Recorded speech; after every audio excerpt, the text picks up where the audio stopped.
Ya, Bismillahirrahmanirrahim. Uhayyikum tahiyatan thayyibatan minallah. Assalamualaikum warahmatullahi wabarakatuh. Waalaikumsalam warahmatullahi wabarakatuh. Alhamdulillahilladzi an'amana bi ni'matil imani wal islam. Wassalatu wassalamu ala asyrafil anbiya'i wal mursalin wa ala alihi wa ashabihi wa man tabi'ahum bi ihsanin ila yaumiddin. Amma ba'du. Alhamdulillah, salam sejahtera. Salam, Om Swastiastu, Namo Buddhaya, salam kebajikan, rahayu, salam sehat, salam Pancasila, salam sukses, berkah selalu untuk kita semuanya. Alhamdulillah, kembali lagi bersama saya, Nurul Badrut Tamam, di acara Bincang Pengawasan Inspektorat Jenderal Kementerian Agama Republik Indonesia yang tayang setiap hari Selasa dan hari Jumat di channel YouTube Itjen Kementerian Agama. Alhamdulillah, senang dan bahagia karena saat ini kita berjumpa dengan orang yang sangat luar biasa sekali.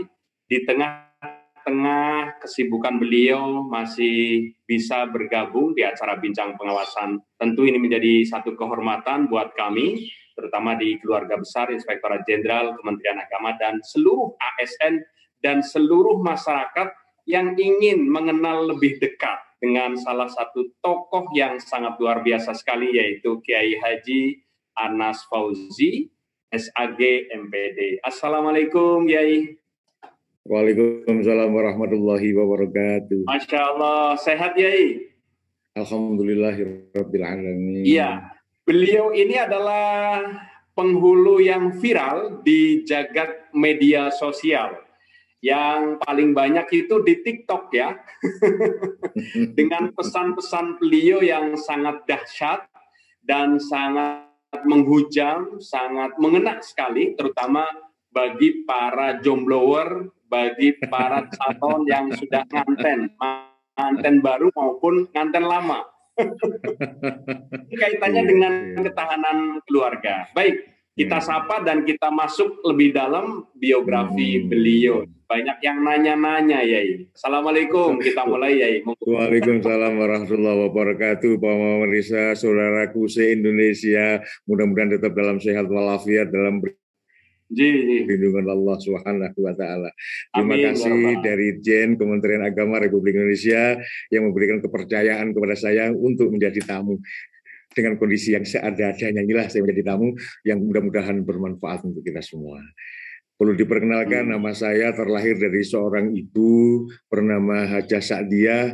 Saya bernama Anas Fauzi, lahir tanggal 25 Mei tahun 1971. Masih muda berarti ya? Alhamdulillah 51 tahun. 15 tahun berarti.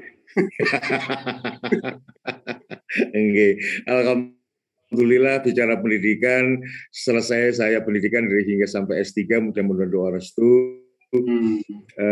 Di Universitas Islam Malang, penjurusan pendidikan Islam multikultural. Dari situ pula barangkali bicara malu linear banget. Dari S1 saya bahasa Arab di IAIN Sunan Ampel Malang, S2 di Universitas Kanjuruhan Kota Malang, ilmu sosial, dan di S3 ini juga pendidikan pula Islam multikultural, dan insya Allah bulan depan ujian. Baik, berkenan dengan kepenghuluan. Kalau keluarga mayoritas semuanya di ini ya, di Malang semuanya? Semua lahir di Malang. Kalau satu keluarga ada berapa, Kiai? 8, saya nomor 6. Oh, nomor 6, oke.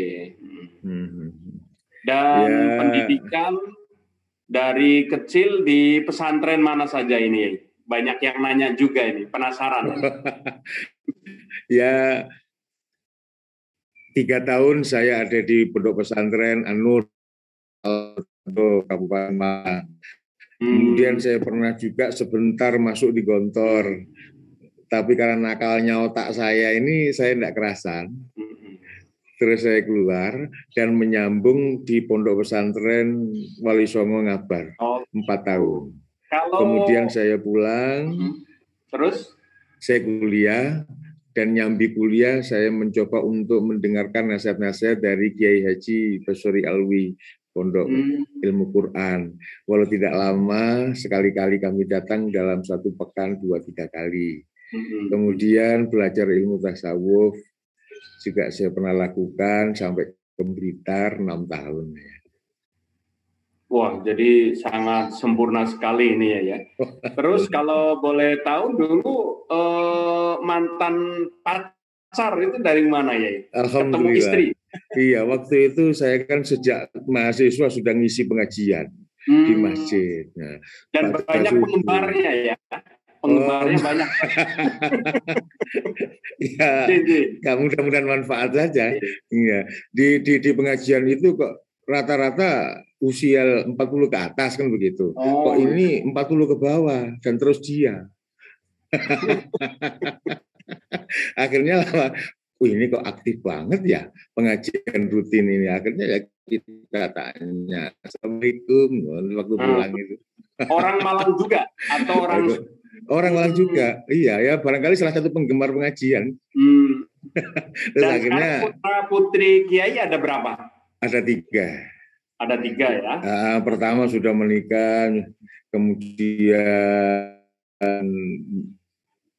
nomor 2 masih kuliah semester 6. Terus yang ketiga?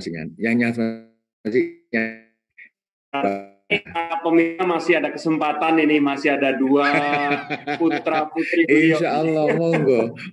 Pokok pernah mondok kami siap menerima. Keren ini ya, terutama bagi para jomblower ini, para pemirsa yang sedang bergabung. Bisa mondok baca kitab kuningnya jalan, insya Allah jadi. Jadi selain beliau sebagai seorang penyuluh, beliau adalah pengasuh pondok pesantren Ar-Rozak ya. Ar-Rozak itu betul ya? Iya. Di daerah Slamparjo, Kota Malang, Jawa Timur. Kabupaten Malang. Kabupaten, maksudnya kabupaten ya. Jadi bagi para pemirsa yang datang ke Malang, jangan lupa bisa sowan ke beliau langsung, bisa foto bareng. Tidak hanya melihat di media sosial. Baik ini ya, para pemirsa yang berbahagia, kita saat ini masih bersama Bincang Pengawasan bersama Al-Mukarram Bapak Kiai Haji Anas Fauzi. Program Bincang Pengawasan ini adalah tayang setiap hari Selasa dan hari Jumat di channel YouTube Inspektorat Jenderal Kementerian Agama. Kita lanjutkan. Kita kembali ke Bincang Pengawasan. Baik Kiai, banyak yang nanya ini, beliau ini siapa gitu? Terutama di TikTok ya, di TikTok, terus di media sosial, di Instagram, di YouTube itu benar-benar heboh dan viral sekali itu. Kira-kira ya 2-3 bulan ke belakang ini udah mulai viral gitu ya. Ceritanya bagaimana itu, Kiai? Terutama dengan pesan-pesan Kiai yang sangat luar biasa. Gitu ya. Bagi saya itu adalah panggilan hati saya untuk memberikan nasihat, permakluman kepada anak-anakku. Semerga saya anggap anak saya, murid saya, bahkan menantu, sehingga bagaimana saya sambung banget dengan hatinya yang sedang saya hadapi itu.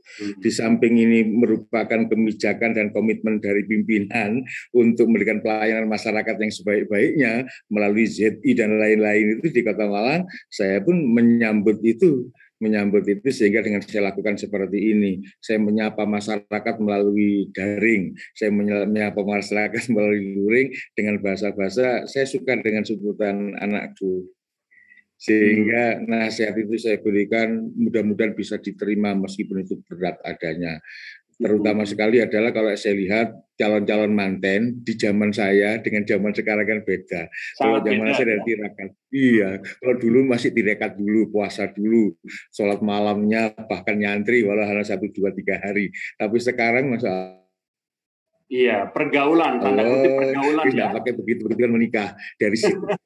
Pergaulan. Nah, oleh karena itu kita tidak ikut pergaulan itu. Bagaimana kita sebagai bagian dari Kementerian Agama yang memberikan bimbingan kepada masyarakat berakhlak karimah dan beragama ini, saya cari model seperti ini. Yang saya lihat adalah begini, pertamanya, apa yang saya berikan kepada manten, kepada keluarga manten yang sudah mengeluarkan biaya jutaan rupiah dan dari yang pernikahan atau yang memberikan pendampingan dalam pernikahan tidak memberikan kesan apa-apa. Ini kan suatu hal yang jomplang. Biaya besar, Kita dari Kemenak datang nggak memberikan warna apapun. Iya, hanya sekedar memberikan itu ya, buku aja buku, gitu ya. Kurang iya, datang, Assalamualaikum, tang teng, tanda tangan, saya mau ke sini, ini enggak berkah. Itu luar biasa sekali, out of the luar biasa sekali penyuluh yang pokoknya ya. Saya begini, ketika keluarga manten yang orangnya ludruk misalnya atau apapun, kan mereka tampil bagus dan menyenangkan, bahkan dipuji-puji oleh yang membayar, iya, betul. Bahkan penonton, masyarakat. Nah, sekarang Kemenak apa nggak iso begitu? Kemenak apa nggak bisa begitu? Bahkan harus lebih bisa. Maka saya lakukanlah seperti itu. Dengan kata-kata yang bisa menyentuh baik dari manten, keluarga manten maupun masyarakat. Alhamdulillah apa yang saya inginkan.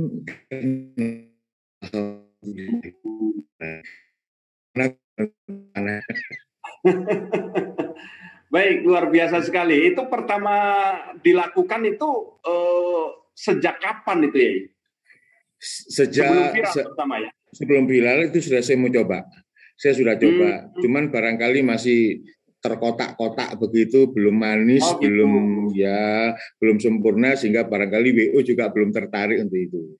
Di samping itu di kabupaten saya kan sudah 7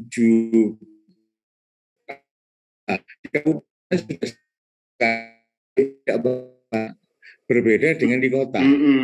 Sehingga kata-kata ini ketika di kabupaten hanya sebatas acungan jempol, dipeluk, diterima kasih, ditangisi ketika saya pulang. Terima kasih bimbingan ini, terima kasih nasihat ini. Begitu kepada para wali terutama. Tapi ketika TikTok muncul di kota banyak, dua arah akhirnya. Secara luring jalan, daring jalan. Saya pun semakin terima kasih. Kementerian Agama semakin dekat dengan masyarakat melalui pernikahan. Woi, jadi TikTok ini memang, mohon maaf ya, kita tidak boleh menyalahkan ya, karena konten-konten negatif itu malah justru banyak dipenuhi oleh milenial gitu ya.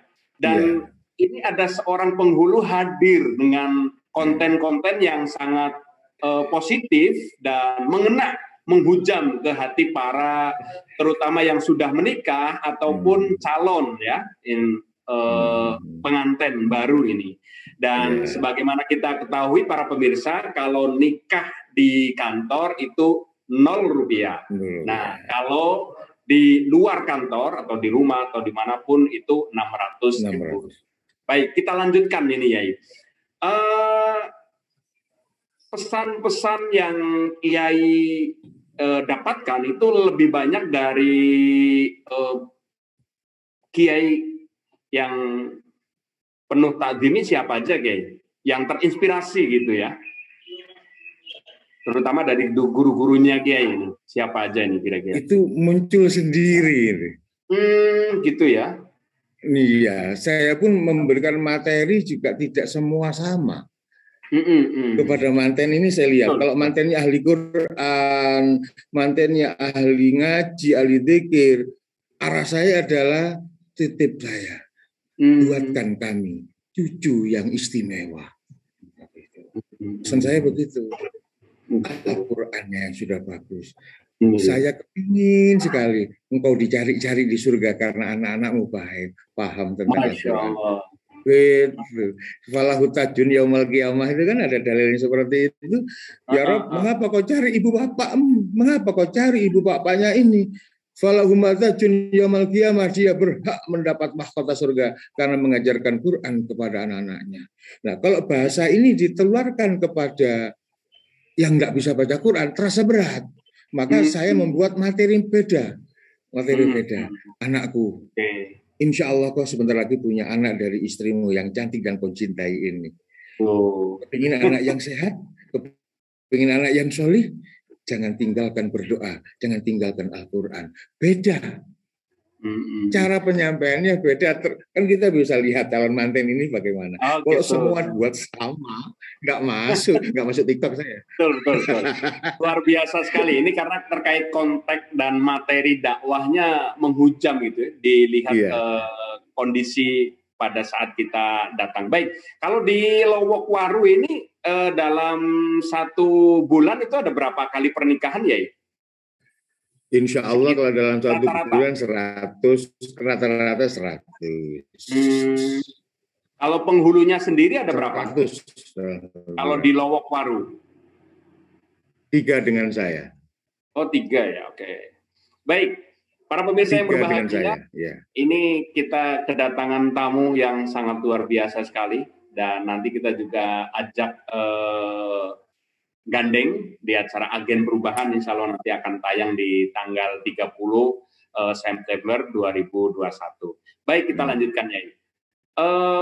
Apa pesan Kiai terhadap ketahanan keluarga terutama ya, ketahanan keluarga di masa pandemi yang kita sering mendengar itu, mohon maaf ya, perceraian, cekcok keluarga itu menjadi tantangan buat keluarga yang sudah menikah. Apa pesan dari Kiai terkait ketahanan keluarga ini, keharmonisan keluarga? Pokok pondasi di dalam rumah tangga menurut saya, dalam penelitian saya itu ada 5. Saya pernah meneliti tahun 16. Rumah tangga yang bahagia, rumah tangga yang kuat itu didasari apa? Yang pertama adalah pendidikan. Baik formal maupun non formal. Kalau digambar itu karena 5 itu seperti bintang gitu.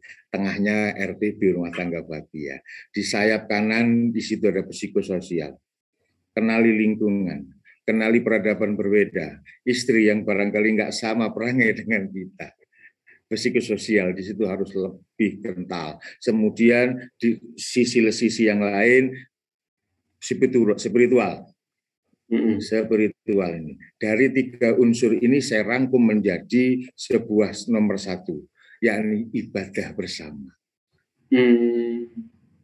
Kalau sudah ibadah bersama bisa dilakukan oleh keluarga, insya Allah kuatnya luar biasa. Seorang suami berdoa-doa, seorang istri dengan percaya diri doanya suami diijabahi Allah lantas mengucap amin. Itu istimewa. Itu pelajaran bagi rohaniyah para keduanya, bahkan keluarga, untuk membentuk keluarga yang tidak main-main. Karena tujuan keluarga adalah ketaatan beragama. Tujuan berkeluarga itu dalam rangka untuk mentaati agama. Taat agama bukan di sholat saja, itu nanti. Sekarang manusiawinya ya, kita bicara manusiawi, maka kita perlu berkeluarga. Nomor 1, setelah pendidikan, psikososial, spiritual. Turun ke bawah, di situ ada psikologis. Psikologis adalah kematangan dari pendidikan, di mana orang bisa menerima kekurangan, baik suami maupun istri. Tidak bisa dipaksakan. Yang namanya lahir tidak dari tempat yang sama, dari orang yang berbeda, lingkungan pendidikan yang juga tidak sama.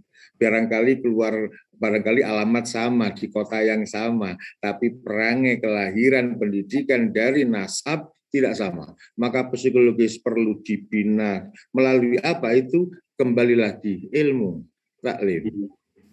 Kemudian psikologis. Saling menghargai ya, saling menghargai psikologis. Nggak bisa begitu. Kemudian psikologis selesai, biologis. Sehebat apapun pendidikan dan seterusnya psikososial sampai kaya raya, spiritual sampai sajadah membekas sujud misalnya, kemudian psikologisnya juga saling menghormati, menghargai sama, tapi psikologis tidak punya karena akibat makan hal haram yang bercampur tidak karuan, akhirnya menjadi berkurang pula biologis juga tidak bahagia pula. Sebab saya pernah menerima sebuah aduan dari klien. Pak Pengulu, saya mau mengajukan cerai. Loh, kenapa? Karena suami saya tidak keluar bulu. Gitu ya.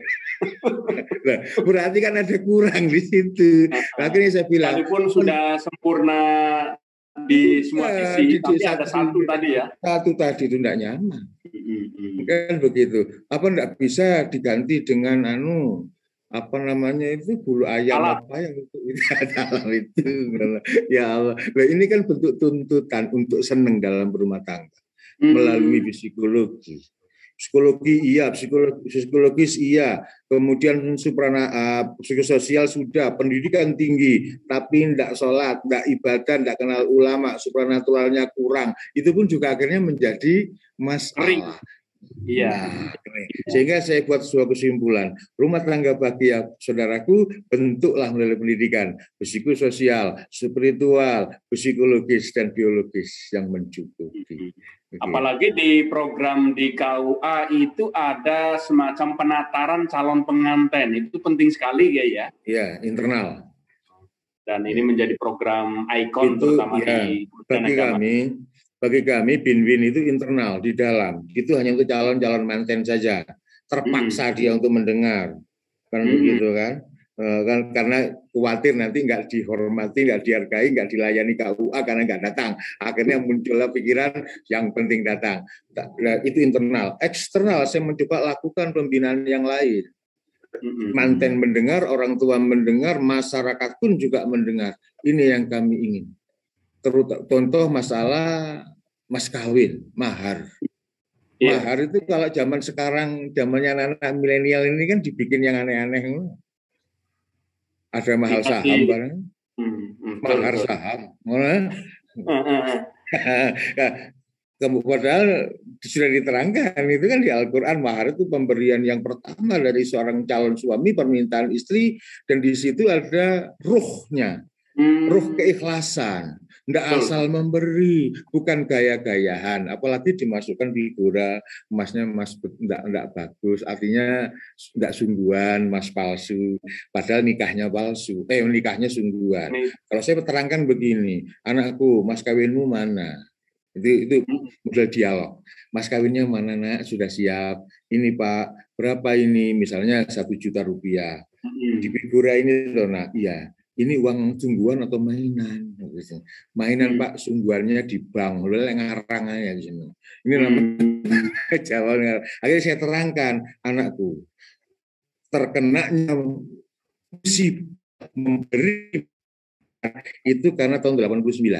Saat rame-ramenya ada film bioskop pernikahan dini. Saya masih ingat. Oh gitu. Saat di sinetron, di sandiwara, pernikahan itu mesti mainan. Walinya tidak betulan, saksinya tidak betulan, ijab kabul tidak betulan. Maka kan tidak masalah bila mas ini juga berbeda dengan anakku. Mas mantenmu sungguhan ini, ya Pak. Walinya sungguhan, saksinya sungguhan, ijab kabul sungguhan. Maka mas kawinnya nak harus sungguhan. Mas kawin itu bukan rukun anakku. Saya terangkannya dengan model omong-omongan, dialog begini. Mas kawin bukan rukun nak. Namanya syarat wajib, seperti wudhu. Di dalam sholat itu harus ada wudhu. Tetapi dilakukan sebelum wudhu. Ketika wudhunya mainan, sholatnya tidak sah. Wudhunya kurang lengkap, tangan tidak basuh, kurang lengkap. Begitu pula mas kawin anakku. Harus sungguhan, harus yang seperti bagus-bagusnya. Demi untuk sholatmu diterima, wudhumu yang bagus, demi kebahagiaan rumah tanggamu, mas kawinmu pun juga harus yang bagus anakku. Bukan mahal, yang bagus, sungguhan adanya. Begitu. Luar biasa sekali ini ya. Para pemirsa yang berbahagia, kita masih bersama Bincang Pengawasan bersama Al-Mukarram Bapak Kiai Haji Anas Fauzi, SAG MPD. Kita teruskan ya. Tadi sudah kita mendengarkan ketahanan keluarga. Ini sekarang sedang ramai di media sosial ya. Ada hoax, terus ada hoax, ujaran kebencian, saling caci maki di media sosial gitu ya. Apa saran Kiai dalam terutama para ASN Kementerian Agama ya, biar pada bijak dan cerdas bermedia sosial, apa saran dari Kiai? Yang pertama, kita harus maklumi semua manusia hidup punya salah, kecuali Rasulullah Muhammad SAW.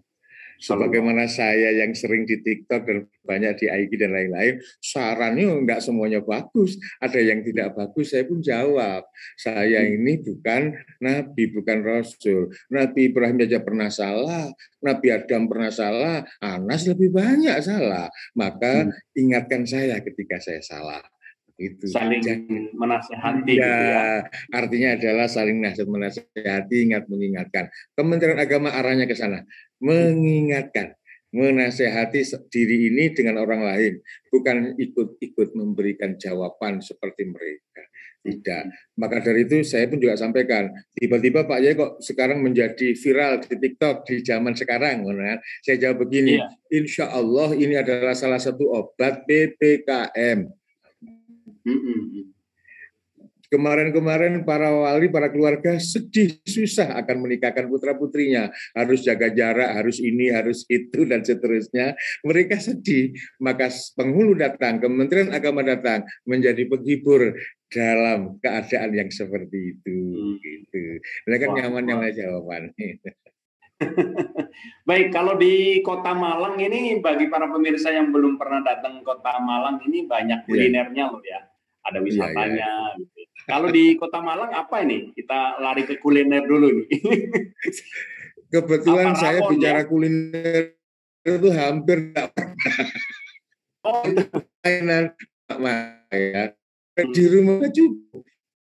Khasnya kalau di rumah itu. Khasnya ya apel batu itu, dari batu itu yang. Kalau masakannya apa? Itu khasnya itu. Kalau masakannya apa ya? Apa masakan di Malang? Rawon. Rawon kira-kira. Rawon dengan tempe sambal pedesnya itu, insya Allah. Tapi Kiai ahli masak juga nggak? Kalau ahli tidak, cuma saya bisa goreng tempe. Alhamdulillah, terima kasih saya kepada keluarga saya, istri saya, anak-anak saya, membuat saya tidak repot, semua bangun tidur atau kegiatan apa di meja saya semuanya ada. Ya, terima kasih itu. Sehingga baik, luar biasa sekali. Kita tentu terima kasih nih di tengah kesibukan Yai masih bisa bergabung bersama kami.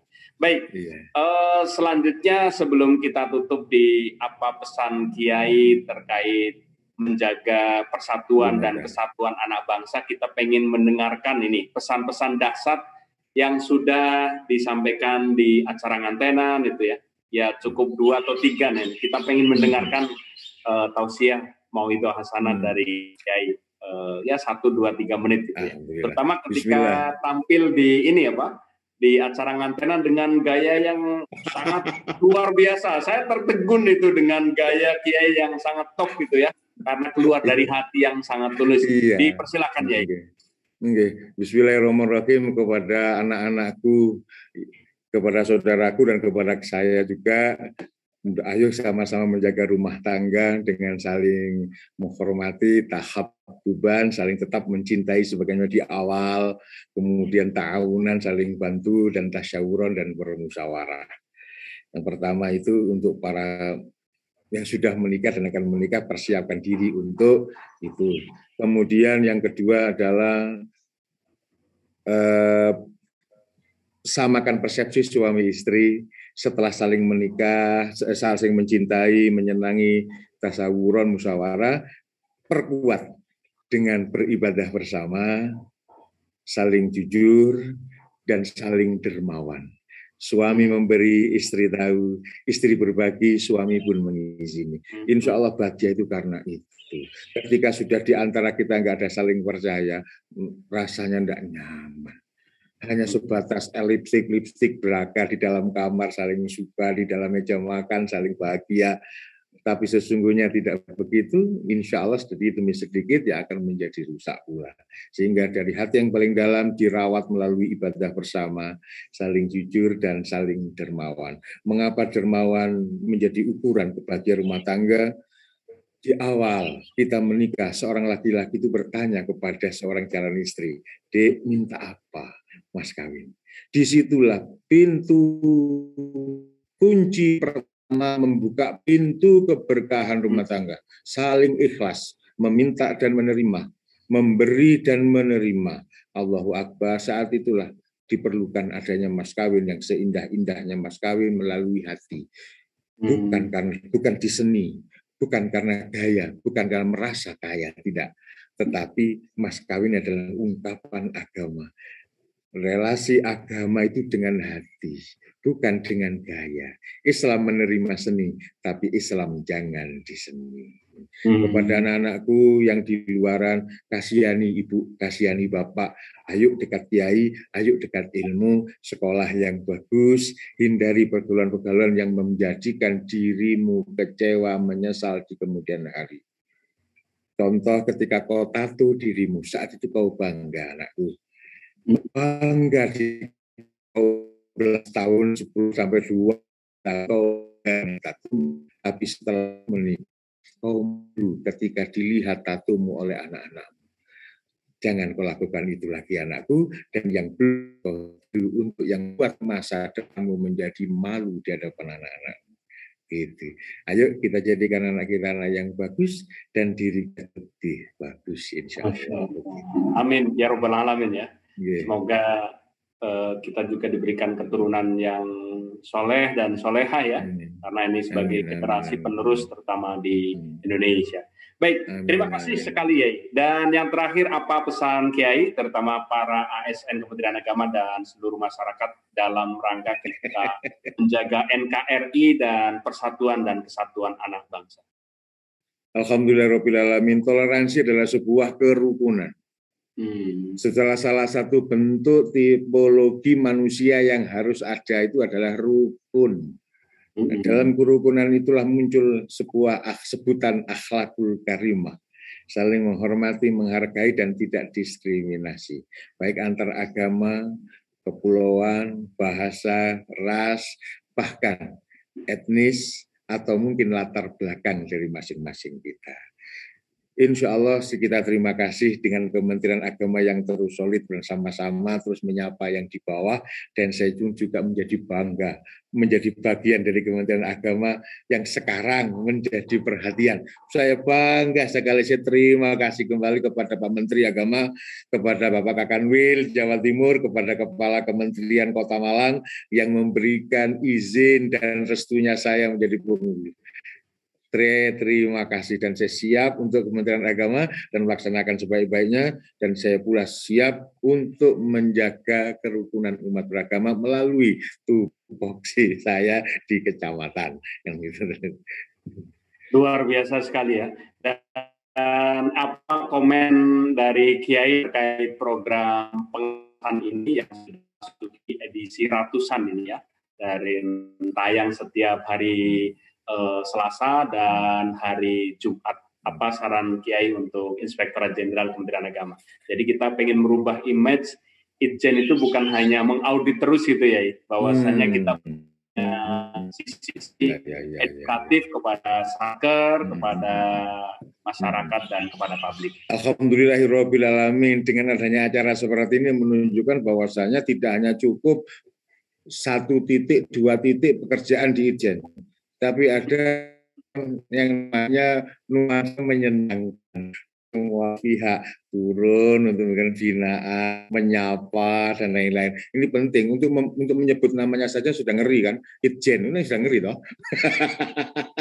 Tapi dengan halusnya cara bekerja untuk masyarakat, para ASN Kementerian Agama terutama, kita akhirnya menjadi senang, menjadi semangat. Terima kasih, apalagi dengan acara-acara program pengawasan seperti ini, ada hal yang baru, ada hal yang perlu dihormati, diapresiasi. Saya terima kasih sekali dari pengurus tingkat kecamatan Itjen mengapresiasi saya. Ini kan bentuk daripada salah satu yang istimewa, tidak hanya mengawasi kekurangan dan kesalahan, tapi apresiasi yang luar biasa dari Itjen kepada saya menjadi lebih semangat ini akhirnya. Seperti saya menjadi ingat. Saya ingat ketika Manten Anyar, bekerja asal-asalan, becak itu saya lakukan, Pak Nurul. Masya Allah. Becak itu pernah saya lakukan. Jual kacang itu saya lakukan. Jual jagung bakar sebelum saya ASN tahun 94 itu saya lakukan. Ibu yang bumboni, saya yang bakar itu di pinggir rel sepur saat itu. Masya Allah. keadaan ekonomi yang sempit dan sedikit terus saya berikan dalam seminggu tidak lebih dari 17.000 zaman itu untuk kepentingan berdua dengan anak akan satu itu. Terus saya berikan, Dek, ini uang dari kerja becak jual kacang. Ibu berkata, alhamdulillah, Mas sudah tidak berdosa. Karena Rasulullah dawuh, kewajiban laki-laki itu memberi nafkah dengan tidak menyebut jumlah. Yang penting sudah tidak berdosanya. Dari jawaban yang neriman ini menjadikan saya semakin, kan begitu kan, semakin giat bekerja dan bekerja. Alhamdulillah Rabbil Alamin, hingga saya buat pondok, beli tanah saya tidak mau dibantu karena saya ingin sekali dari keringat kita sendiri dan Allah mewujudkan itu. Dari semangat bekerja ternyata. Sama dengan ini. Ketika Ijen undang saya, orang kecamatan yang kecil banget loh di agama. Terus kemudian diundang dengan seperti ini. Ini menjadi semangat saya lebih ini akhirnya. Saya terima kasih kepada Ijen. Sudah ke semua media ini otomatis ya, kita doakan semoga Kiai selalu dalam keadaan sehat walafiat dan petuah-petuah pesan-pesan yang dahsyat membahana ciamik ini terus disebarkan ya. Allah menjadi insya Allah berkah. Kalau boleh kami semuanya boleh silaturahim hari Kamis besok lusa. Kebetulan di Pusat Jakarta ingin ketemu kita. Akhirnya saya pun siap untuk datang dan mudah-mudahan ada waktu untuk ketemu dengan Bapak-bapak pejabat. Terima kasih ya. Insya Allah. Ini. Ya, baik para pemirsa yang berbahagia, demikian tadi bincang pengawasan kita dengan narasumber yang dahsyat, penghulu viral di jagat media sosial bersama Al-Mukarram Bapak Kiai Haji Anas Fauzi SAG MPD. Beliau bukan hanya seorang ASN, bukan hanya seorang penghulu, tetapi beliau adalah seorang pengasuh Pondok Pesantren Ar-Rozak di Slamparjo, Malang, Jawa Timur. Terima kasih. Kalau masih penasaran, tentu belum puas ya dengan informasi-informasi yang kita dapatkan. Masih ada satu kesempatan lagi, yaitu di acara Agen Perubahan Kementerian Agama Action yang akan tayang lewat link Zoom dan YouTube nanti pada tanggal hari Kamis 30 September 2021. Terima kasih, kurang lebihnya mohon maaf. Sukses selalu ya, sehat. Amin. Amin, dari kami cukup sekian. Saya Nurul Badrul Tamam undur diri. Wallahul muwaffiq ila aqwamit thoriq. Wassalamualaikum warahmatullahi wabarakatuh. Waalaikumsalam warahmatullahi wabarakatuh. Makasih ya. Alhamdulillah. Sama-sama.